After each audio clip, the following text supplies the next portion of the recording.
Vamos a ir ahora hacia el capítulo 7 de Esdras para poder tener el mensaje del día de hoy.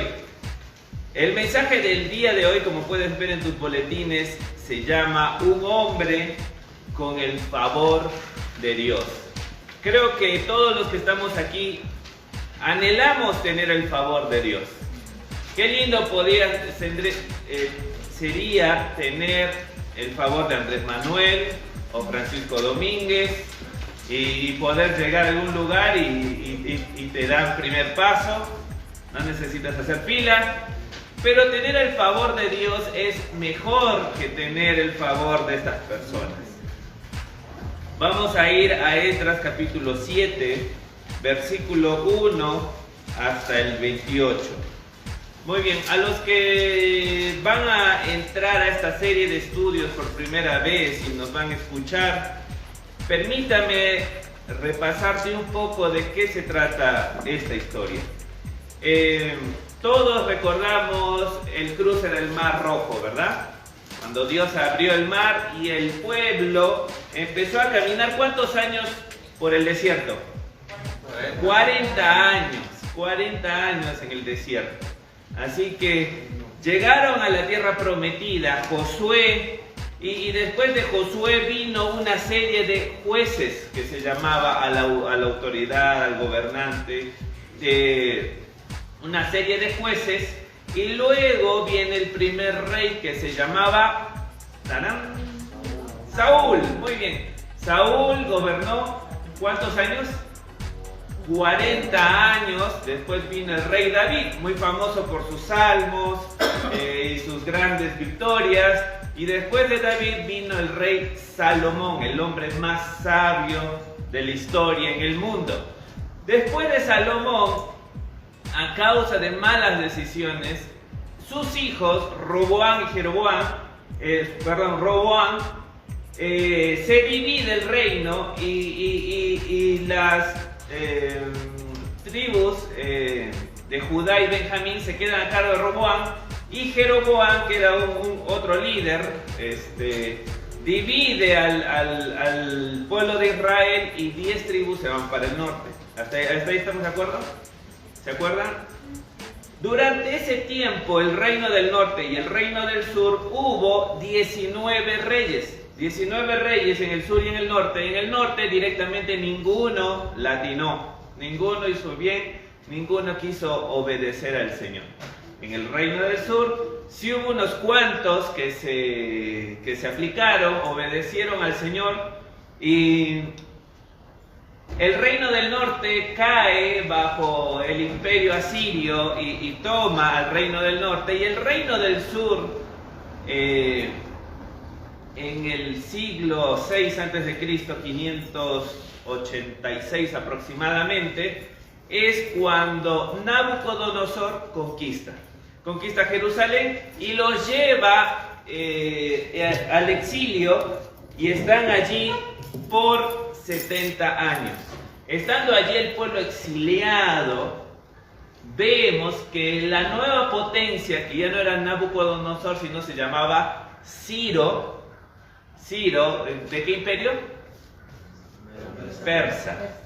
Muy bien, entonces Ciro, el persa, da el edicto para que el pueblo pueda volver. Entonces, allí nos encontramos en estas semanas estudiando el retorno del pueblo hacia su tierra, y hubo tres personajes aquí principales.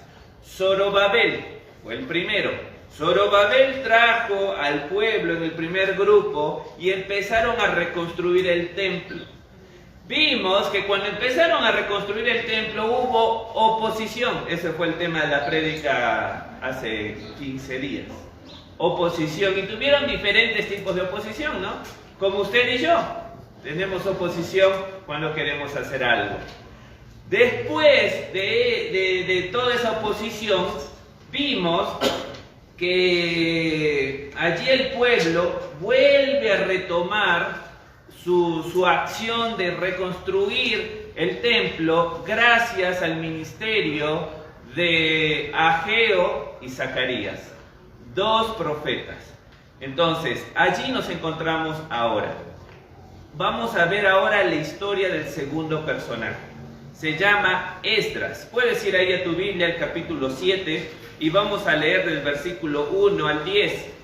Dice así: muchos años después, durante el reino de Artajerjes, rey de Persia, hubo un hombre llamado Esdras. Era hijo de Seraías, hijo de Azarías, hijo de Hilcías, hijo de Salum, hijo de Sadoc, hijo de Ahitob, hijo de Amarías, hijo de Azarías, hijo de Merayot, hijo de Seraías, hijo de Uzi, hijo de Buki, hijo de Abisúa, hijo de Fitnés, hijo de Eleazar, hijo de Aarón, el sumo sacerdote.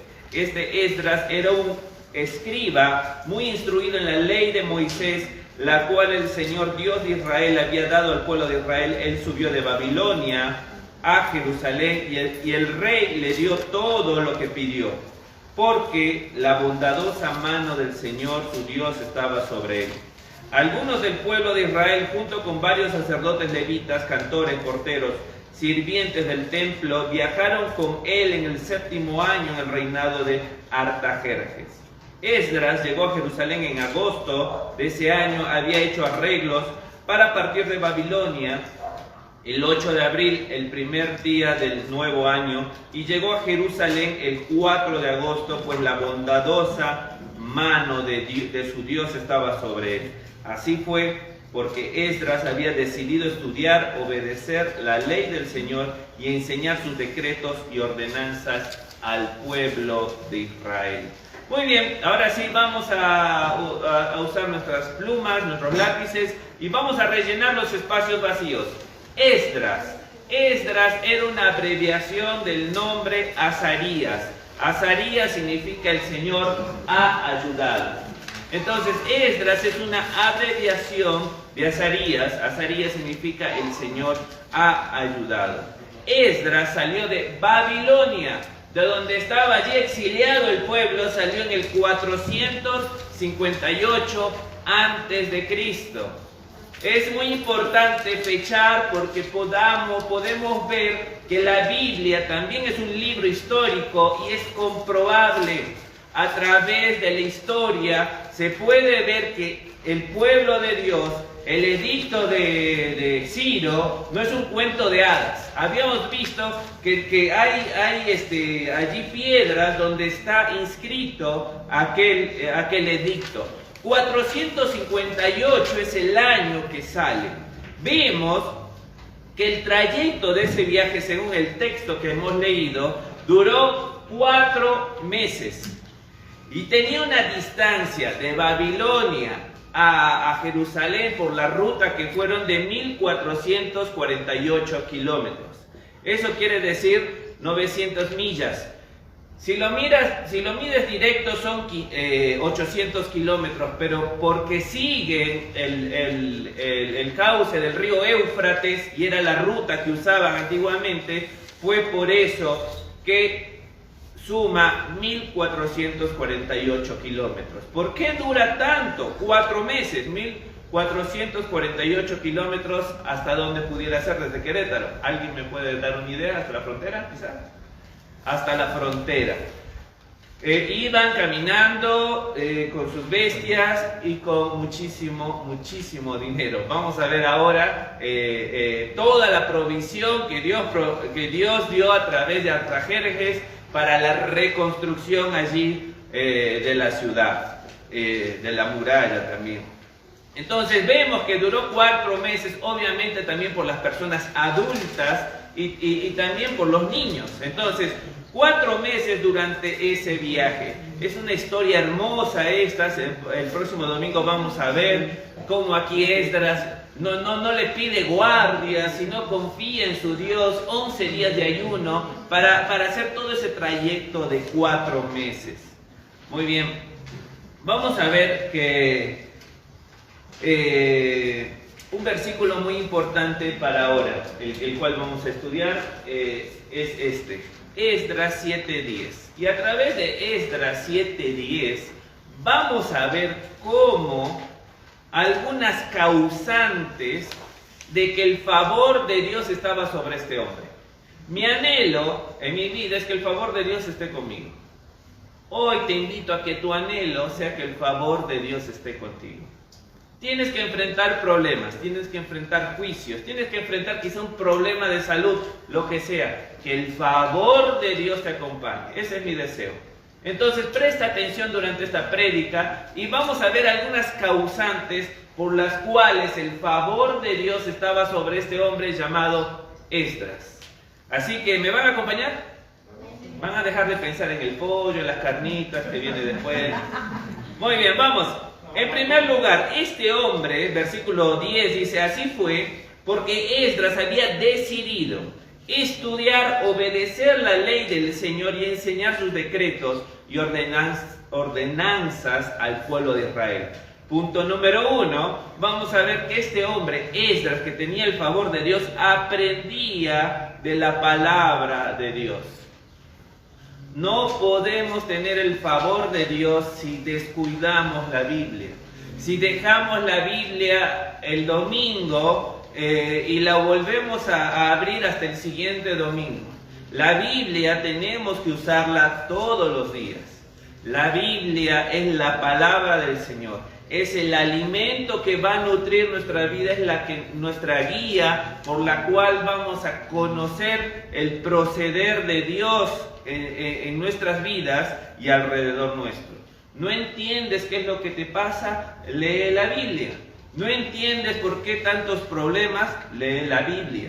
¿No entiendes por qué tantas bendiciones? Lee la Biblia. Nunca dejemos de leer la Biblia. Entonces este hombre, Esdras, había decidido estudiar y obedecer la ley del Señor. Recuerda, este hombre estaba estudiando, aprendiendo cada vez más del mensaje de la palabra del Señor. Es ese mensaje la cual nos va a ayudar en esta vida. Creo que tú y yo no dejamos de comer. Todos los días vamos allí por la chuleta, ¿verdad? Buscamos comer, buscamos alimentarnos. Lo mismo es con la palabra del Señor. Bueno, la palabra de Dios, si puedes ver ahí en tus boletines, tiene la capacidad, allí vamos a ver en las pantallas, de mostrar el camino de salvación. Juan 14:6, yo soy el camino, la verdad y la vida. Nadie viene al Padre si no es por mí. Entonces, es a través de la Biblia que podemos, en primer lugar, conocer la salvación. Conocer que hay esperanza. Es la única manera, con la Biblia. Segunda cosa que podemos encontrar en la Biblia. Vamos a ver allí entre el libro de Efesios y Filipenses, pero está allí marcado en sus Biblias, en sus boletines, perdón. Vamos a ver que señala la voluntad del Señor. Efesios 1:17 dice lo siguiente: y le pido a Dios, el glorioso Padre de nuestro Señor Jesucristo, que les dé sabiduría espiritual y percepción para que crezcan en el conocimiento de Dios. Entonces la oración de Pablo era que la gente de Éfeso puedan crecer en el conocimiento del Señor, puedan tener allí la percepción, la sabiduría espiritual para conocerle más. Cuando me refiero o cuando la Biblia, se refiere a conocer a Dios, no se refiere a un conocimiento meramente intelectual, sino se refiere a un conocimiento íntimo, en el cual voy a abrir la palabra de Dios y también voy a abrir no solo mi mente, sino mi corazón, para que Dios me hable. Muy bien, vamos a ver que aquí aprendía de la palabra de Dios, mostraba el camino de salvación. La palabra del Señor nos muestra el camino de salvación, nos señala cuál es su voluntad, pero también Efesios 5:26 nos dice lo siguiente. Efesios 5:26 dice: a fin de hacerla santa, refiriéndose a la iglesia, y limpia, al lavarla mediante la purificación de la palabra de Dios. La palabra de Dios purifica las almas. La palabra de Dios purifica la iglesia. Creo que tú y yo nos volveríamos locos si no tuviéramos agua en nuestra casa, ¿verdad? No supiéramos qué hacer. compraríamos una pipa de agua para que nos llene, pero sin agua no podemos funcionar, no funciona ni nuestro baño, ni nuestra cocina, nada. Y más necesitamos lavarnos, bañarnos. Entonces la palabra de Dios purifica las almas. ¿Cuánto te estás purificando en la palabra del Señor? ¿Cuánto estás dejando que esa palabra limpie nuestra mente, nuestras emociones? Decidimos tan rápido por nuestras emociones, pero no vamos a la palabra del Señor para que ella filtre nuestras emociones. Guarda nuestra mente de mentiras. Efesios 6:17. Efesios 6:17, hablando de la armadura, dice: pónganse la salvación como casco y tomen la espada del Espíritu, la cual es la palabra de Dios. Es la espada por la cual vamos a defendernos y vamos a atacar. La fe es nuestro escudo, la fe basada en la palabra de Dios es nuestro escudo por el cual vamos a atajar los dardos que vienen del mismo infierno. Los dardos que vienen a nuestra mente, la mentira que busca clavarse en nuestra mente es la que saliendo de este lugar vas a encontrar. Saliendo de este lugar va a haber dardos directo a tu mente, haciéndote dudar, haciéndote desconfiar de Dios, haciéndote enojándote con tu pareja, con tu cónyuge. Mentiras que van a llegar a tu mente de este mundo, del enemigo. Pero vamos a ver que la palabra de Dios es la que guarda nuestra mente de mentiras. Entonces dijimos que nuestra mente para los judíos era el semillero del alma. Entonces lo que dejas entrar por tu mente va a terminar haciéndose carne allí en tus hechos. Bueno, vamos a ver que también la palabra de Dios fortalece las familias, porque desde el capítulo 5, versículo 21 en adelante hasta el 6:4, fortalece las familias y otras relaciones porque indica y dirige el actuar de cada parte de la familia, del esposo, de la esposa, de los hijos, de los trabajadores. La palabra de Dios fortalece las familias. Y también vamos a ver que la palabra de Dios perfecciona a los creyentes. 1:6, estoy seguro de que Dios, quien comenzó la buena obra en ustedes, la continuará hasta que quede completamente terminada en el día que Cristo Jesús vuelva. Entonces, el Señor viene trabajando en nuestra vida, y la manera como Él está trabajando es por medio de la palabra del Señor. Si tú quieres saber qué debes cambiar, debes leer la palabra del Señor. Debemos leer la palabra del Señor. Entonces, Esdras ya se había convertido en una persona hábil. Dice allí, esta persona, Esdras, era un escriba. Antiguamente la palabra escriba se refería también a los secretarios allí de un gobernante, pero después del exilio ya toma un papel más de un maestro de la ley, un erudito. Entonces, Esdras ya se convirtió en un hábil de la palabra del Señor, empezó cada vez a profundizar más y más. Vamos a ver también que Esdras no solo tomaba, dijimos, la palabra del Señor como meramente algo intelectual que quiero conocer, que tengo comezón de escuchar, sino que él abría también el corazón, porque tenía que aplicar la Biblia, tenía que poner en práctica lo que él estaba aprendiendo. Y vamos a ver, allí junto a Esdras está Nehemías.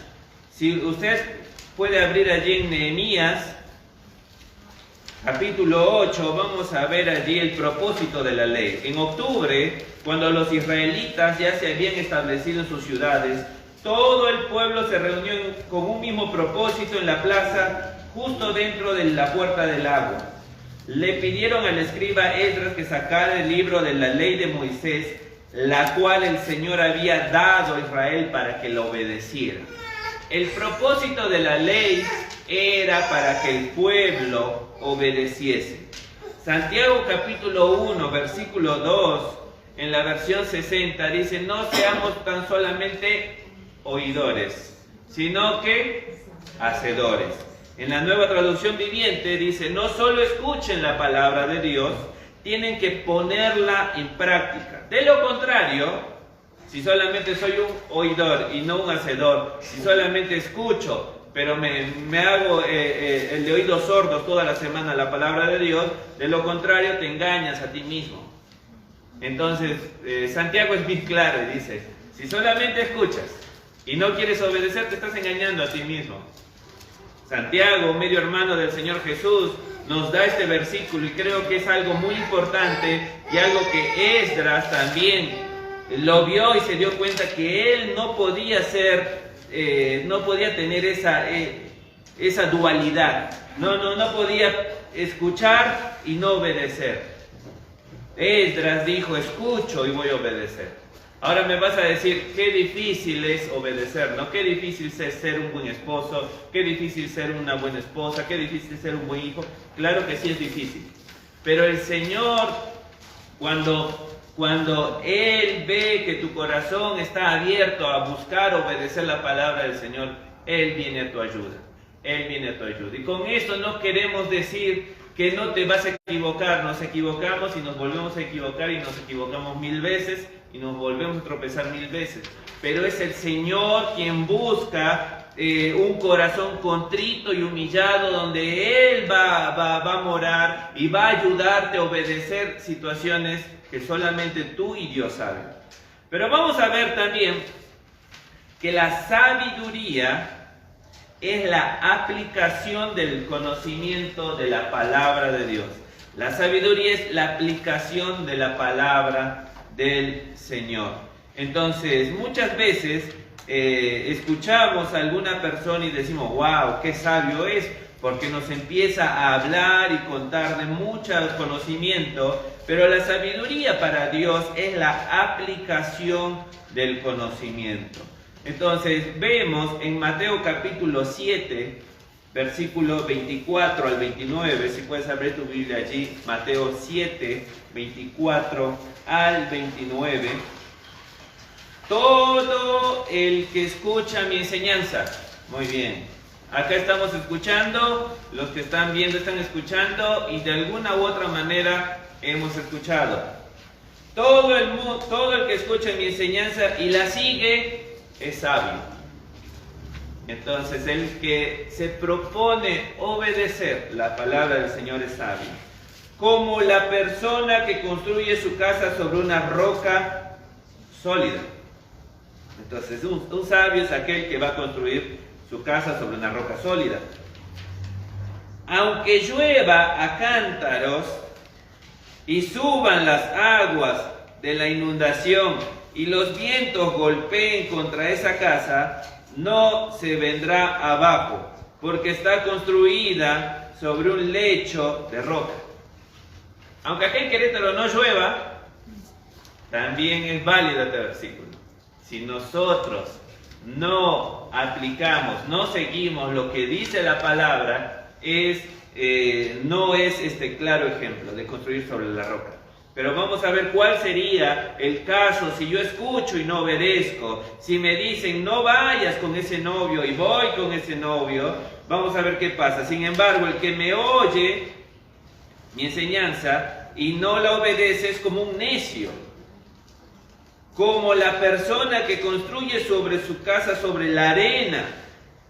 Cuando vengan las lluvias y lleguen las inundaciones y los vientos golpeen contra esa casa, se derrumbará con un gran estruendo. Cuando Jesús terminó de decir esas cosas, las multitudes quedaron asombrados de su enseñanza, porque lo hacía con verdadera autoridad. Algo completamente diferente a los que se hacían maestros de la ley religiosa, escribas. Entonces, como Jesús aplicaba lo que Él enseñaba, eso le daba la autoridad. Y la gente se sorprendía de la forma como Jesús enseñaba, porque cuando uno aplica lo que está viviendo, tiene hasta la forma de hablar, hasta la fuerza diferente, porque lo aplica. Pero acá lo contrastan, ¿no? Jesús y los maestros de la ley, aquellos que solamente hablan, pero no hacen, aquellos que dicen creer pero no creen, aquellos que escuchan el mensaje pero no siguen, no tienen esa autoridad.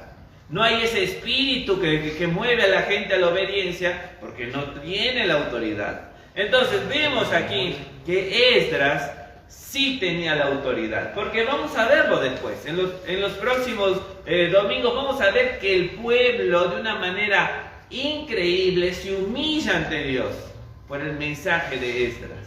Entonces Esdras es un hombre no solamente que iba a la palabra del Señor para escucharla y para llenar su mente, sino que abría su corazón y hacía que ese mensaje toque, transforme su vida.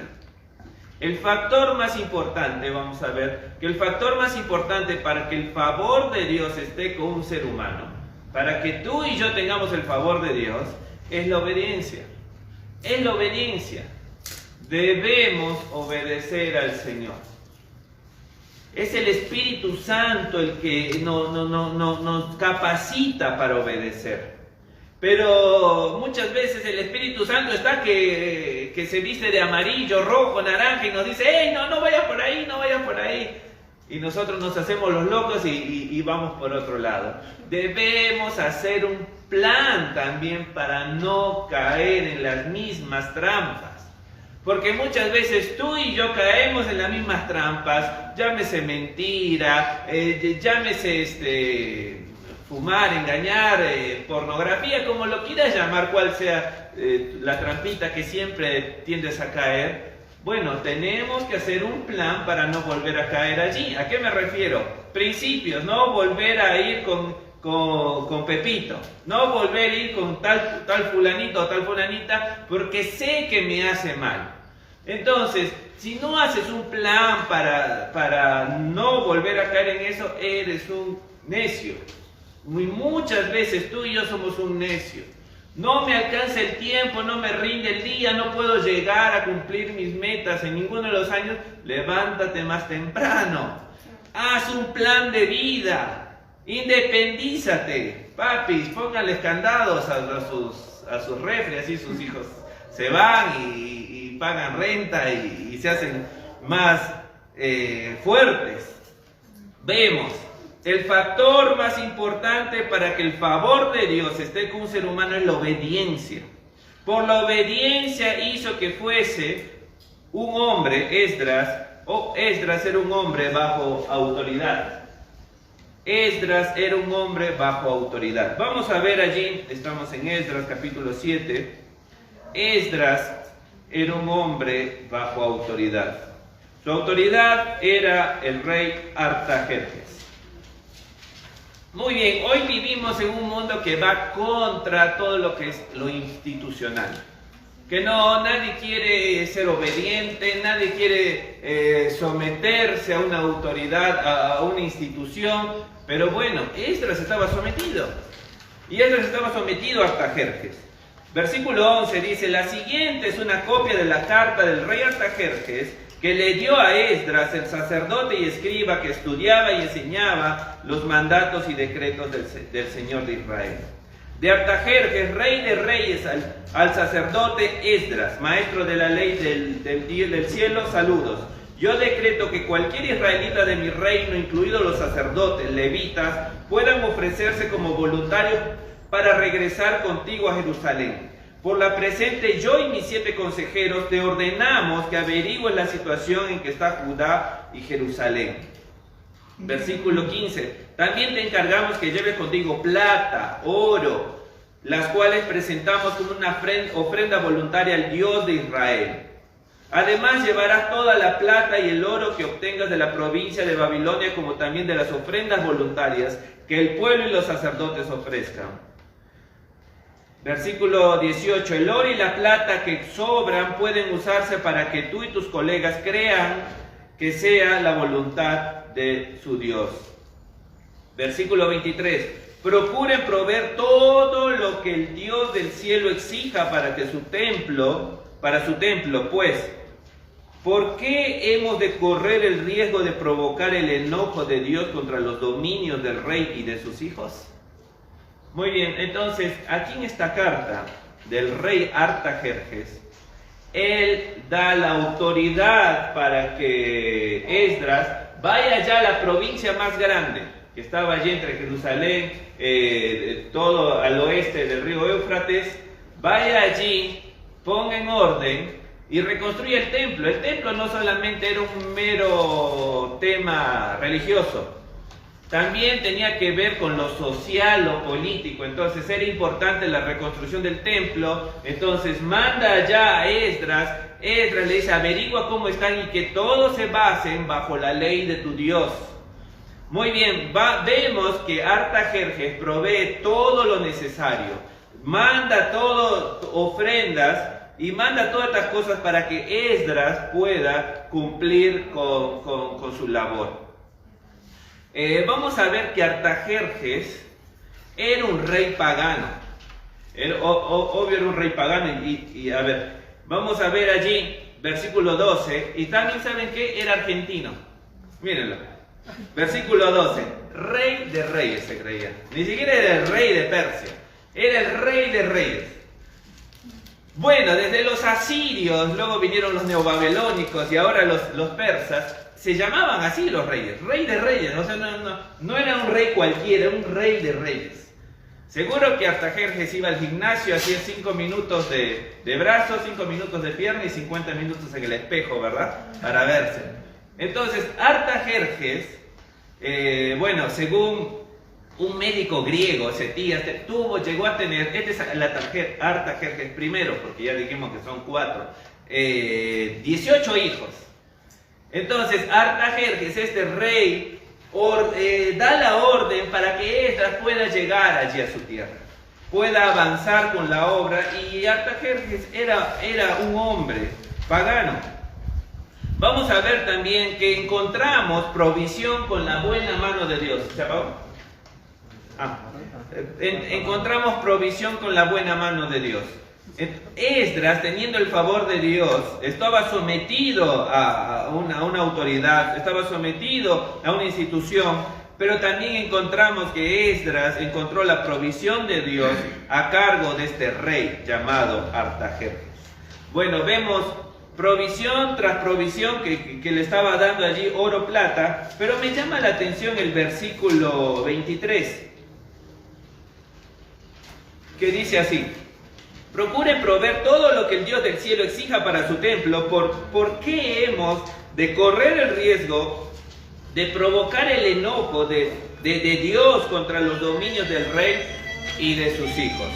Entonces vemos aquí que Artajerjes, un hombre que no temía al Señor, un hombre pagano, lleva toda esta ofrenda. Dice: no vaya a ser que tu Dios se enoje con nosotros y con mis 18 hijos, ¿verdad?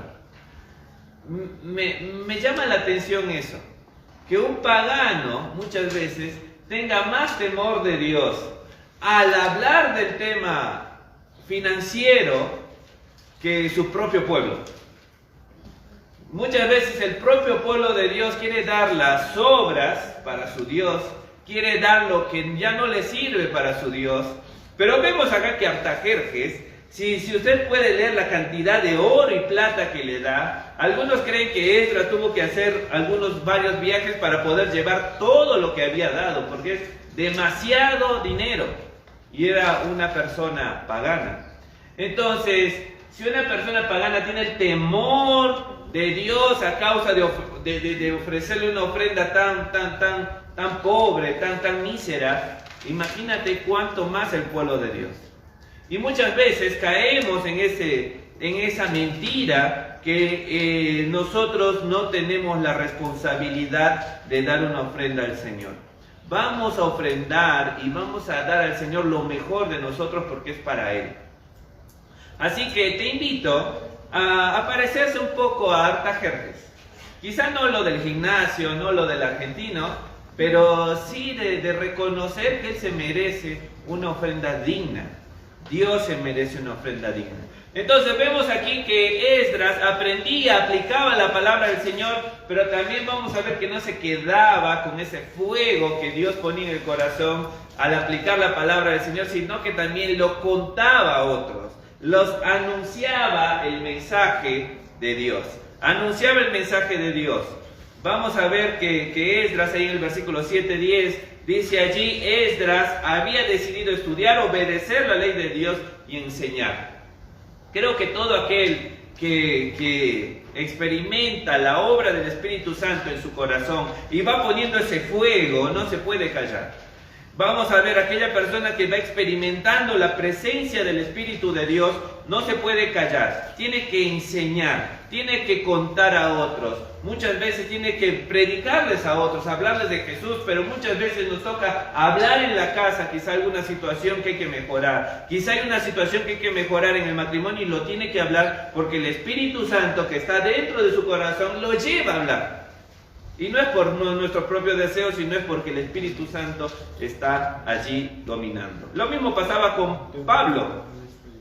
Pablo en 2 Corintios 4:3 en tus boletines dice: sin embargo, seguimos predicando porque tenemos la misma clase de fe que tenía el salmista cuando dijo: creí en Dios y por tanto hablé. Creí y por tanto hablé. Entonces, el hecho que tú creas, si realmente crees en Dios, vas a hablar, vas a tener que comunicar ese mensaje. Oiga, si hay un edificio donde están tus amigos y quizás seres queridos y el primer piso, la planta baja está lleno de fuego y se está quemando el edificio, no les vas a decir: bueno, con mi ejemplo van a ver que estoy caminando por acá y con mi ejemplo se van a dar cuenta que necesitan salir. No, vas a gritarles y vas a decir: se está quemando.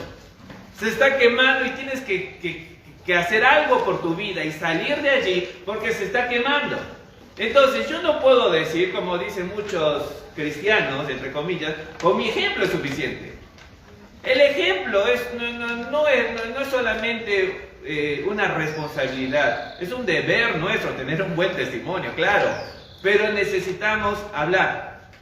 Necesitamos que las otras personas puedan tener una directriz de tu parte, de lo que dice la palabra del Señor. Necesitamos hablar, porque el ejemplo sí es necesario, sí es bueno, y sí el Señor nos lo pide, pero necesitamos hablar. Entonces, cuando una persona está aplicando la palabra del Señor y el Espíritu Santo está quemando allí su corazón, obvio que esta persona va a hablar. Dwight L. Moody, sugirió que la mayor desgracia de su época, estamos hablando de fines del siglo XIX, 1890-80, era que los líderes cristianos intentaban traficar con la verdad que ni ellos vivían. Entonces, D.L. Moody se daba cuenta que para que alguien pueda hablar, tiene que vivirlo. Y si no lo estamos viviendo, estamos queriendo traficar con una verdad que no vivida, que no lo experimentamos y que no lo conocemos. Lo que decía D.L. Moody, hoy por hoy podemos reconfirmar, ¿verdad? Entonces, nosotros necesitamos vivir lo que dice la palabra del Señor y automáticamente vamos a hablar. El evangelismo, la enseñanza, la predicación no es un departamento de la iglesia, ni es el don que solo algunos tienen, sino es el estilo de vida de los verdaderos creyentes. Vemos en el libro de Hechos, los creyentes, los que se convertían a Cristo, era automático que ellos hablaban, defendían su fe y proclamaban a fin de que otros salgan de ese edificio que se está quemando, salgan de eso. Eso me lleva a mí a hablar, a comunicar. Quizás no soy el mejor que pueda comunicar, quizás no sé qué versículos usar, pero solamente le doy un versículo del cual conozco, o quizás puedo orar por él, o quizás puedo invitarle a la iglesia, o puedo traerla, y ofrezco mi auto para ir por esta persona, porque las personas necesitan de escuchar de Cristo. Primera de Corintios 9:16 dice lo siguiente.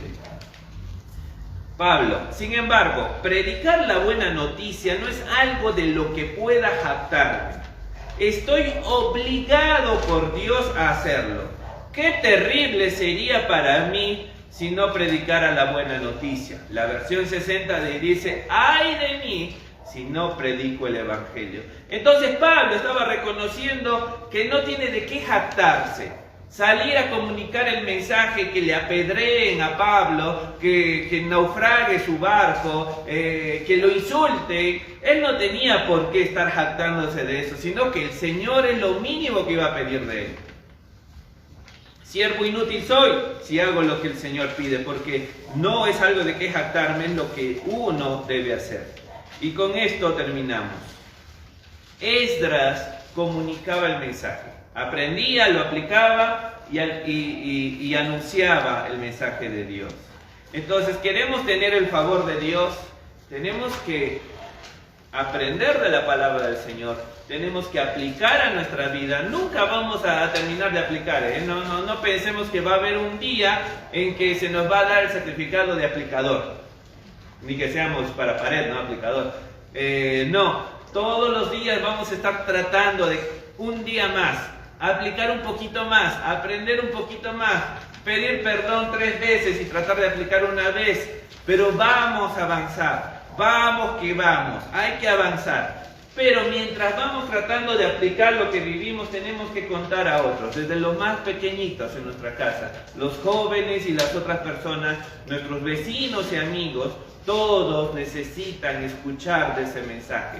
Nadie puede quedarse atrapado en ese edificio lleno de fuego y yo afuera. Nadie puede quedarse. Este mundo está en llamas. Este mundo ya no sabe para dónde va a ir, no sabe qué va a pasar con los virus y los otros pandemias que habla Bill Gates, y luego dicen que no es preparado todo esto, pero con todo lo que se viene, no saben qué va a pasar. Bueno, este mundo está en llamas y tú y yo no podemos quedarnos callados. Tú y yo no podemos quedarnos calentando un asiento. Solo el creyente lleno del Espíritu Santo va a cumplir la gran comisión.